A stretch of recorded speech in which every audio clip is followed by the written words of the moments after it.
Hey, my recovery people. Sorry I've been so long without posting anything. I promise I'm still doing okay.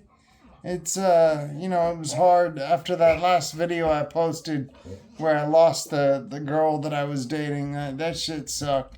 But things are good. Things are alright.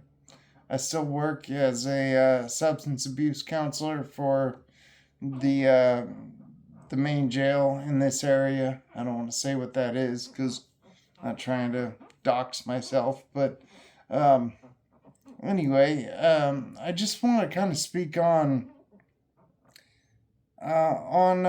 something that not many people think of, which is the fact that the human brain has this incredible ability to take anything that's positive and amplify it, and anything that's negative and push it away. And that's a good thing. It's a beautiful thing that the brain is capable of. I mean, my own father went to Vietnam. My ex-wife wanted to have another kid after it almost killed her. I mean, it's incredible what our brain's capable of because it puts away all the pain and maximizes the joy, the love, the beauty of an experience. It's amazing. But for an addict, that is the worst fucking thing in the world because we very quickly manage to minimize the pain, the withdrawal, the arguments, the arrests, etc., etc. And very, very quickly, we maximize the sense of peace and serenity or whatever it was that we got from that drug of choice, right? And so that particular aspect of the human brain is part of the disease of addiction. Believe me, there's a lot more that goes with that. I think one of my previous episodes, I talked about why it's a disease and whatnot. So please go back and look at that if you have watched this episode this far.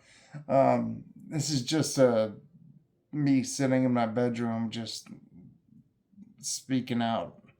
But here's the thing: when push comes to shove, at the end of the day, if you want to stay clean, the way to do it is to go surround yourself with other people that want to stay clean. I had a sponsor in my early days who forced me to go up to people after the meeting. He said, "You're not allowed to leave right when the meeting's over.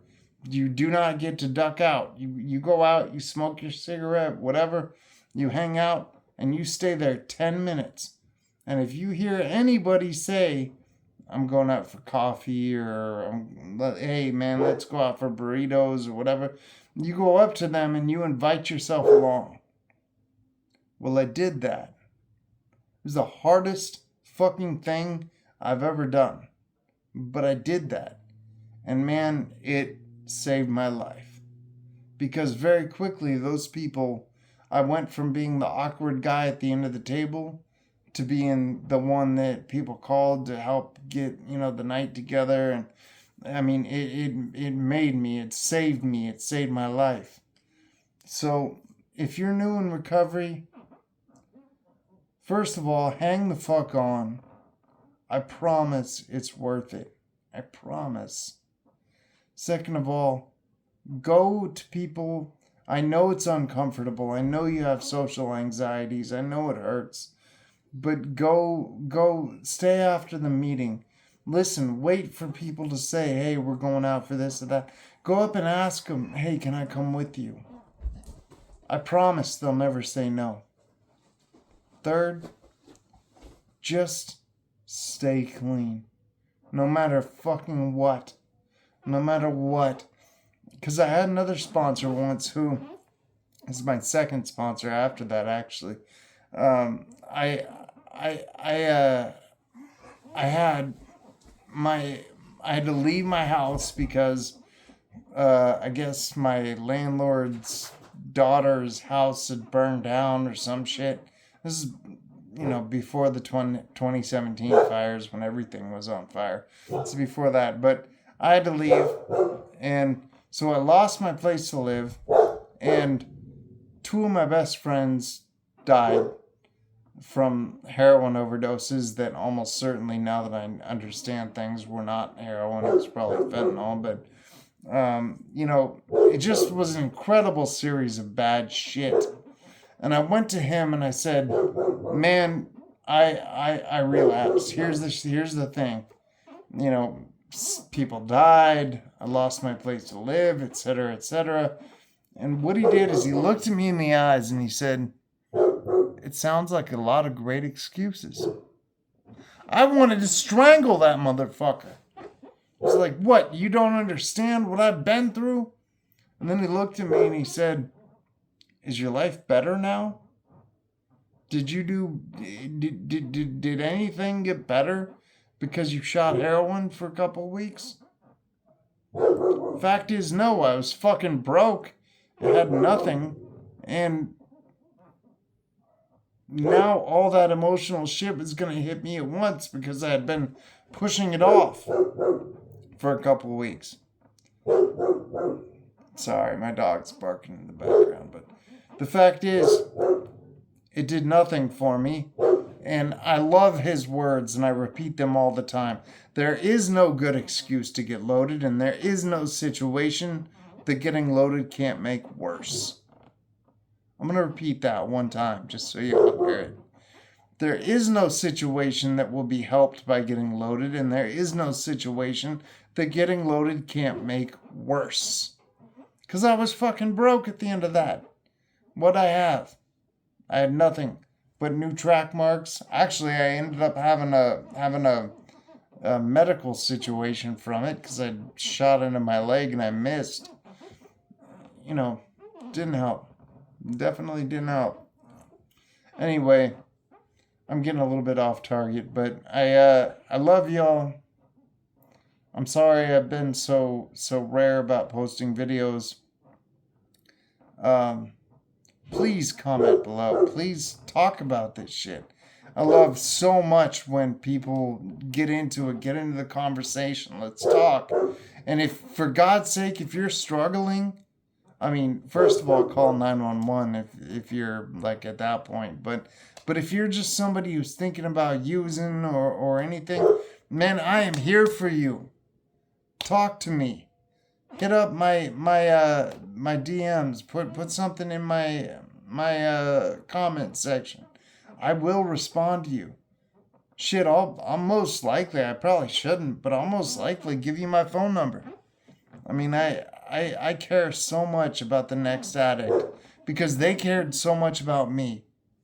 I'd be dead if it wasn't for the people that cared about me, that kept me going, that kept me through that first year when I was dope sick for like 6 fucking months. You know what I mean? Just stay alive for one more day, man. Don't use that fentanyl. Don't use that meth. I'm gonna leave you like this. Here's the thing. Every day when you feel like getting high, which you do every day, if you're like I was, I'm grateful to say that I don't anymore. It's been November 14th, 2016 was when I did my last shot of heroin. So as of November 14th, it'll be 10 years since I put a needle in my body. When you feel like getting high, remind yourself that, maybe it'd be a good idea to go do some push-ups first, then call the dope man, right? And then when you still feel like getting high, just think, dope man's kind of a dope dude, so I don't want him to see my car like this. So I'm gonna go wash the car first, right? And then when that's done, well, you don't want to relapse on an empty stomach, right? Because, man, you can fuck your stomach up when you get high like that. So maybe go make a good meal first. You get what the fuck I'm saying, right? Just keep doing something else. And I can tell you this for an absolute fact. The first time I laid my head on the pillow after following the advice I just gave you, I cried. And I cried tears of happiness. Because for the first time in my life, I managed to not give in to the demon. I managed to push it off and push it off and push it off until I forgot about it.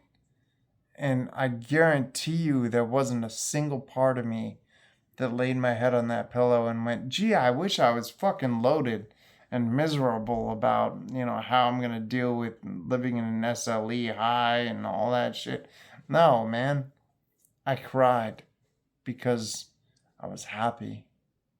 Because for the first time in my life, I stayed clean when the demon came calling. If nobody's told you they love you today, I love you. Be well. Please reach out anytime. I'm here for you.